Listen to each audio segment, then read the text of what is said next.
ममतांकु नाही रक्षा। कलिकता हाईकोर्ट परिसर रे हाई ड्रामा।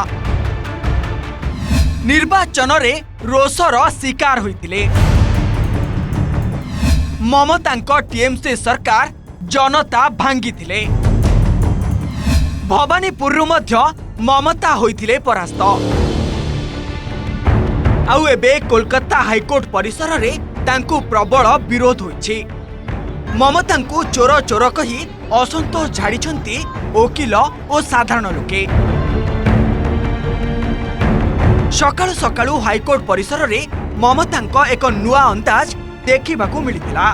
कला कोट पिंधि उच्च न्यायालय को प्रवेश करथिले पश्चिमबंगर तीन थर पूर्वतन मुख्यमंत्री। निर्वाचन परवर्ती हिंसा मामला रे कोर्ट सम्मुख रे जुक्ति रखिबाकू ममता जाइथिबा जणा पड़िथिला। हेले सेठारे एमिति परिस्थिति देखिबाकू मिलिथिला। मुख्य विचारपति सुजय पाउल एवं विचारपति पार्थ सारथी सेन का डिविजन बेंच सम्मुख रे ममता निजे हाजर होई कहिथिले निर्वाचन फलाफल परे राज्य रे हिंसा बढ़िछि। विशेष करी महिला, संख्यालघु एवं तृणमूल कर्मी माने टार्गेट होइछंती। कोर्ट भितरे ममतांक ए जुक्ति शांत थिला, हेले बाहरर चित्र संपूर्ण अलगा देखिथिला देश। शुनानी शेष परे ममता जेतेबेले कोर्ट परिसररू बाहरुथिले सेतेबेले चोर चोर स्लोगान शुणिबाकू मिलिथिला। ता सह किछि समय पई परिस्थिति उत्तेजनापूर्ण रहिथिला।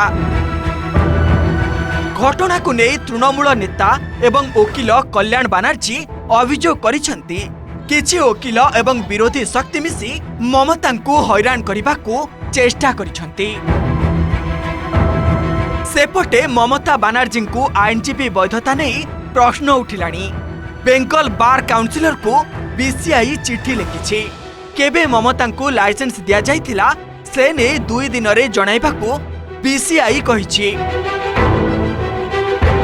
Bureau report, OTV.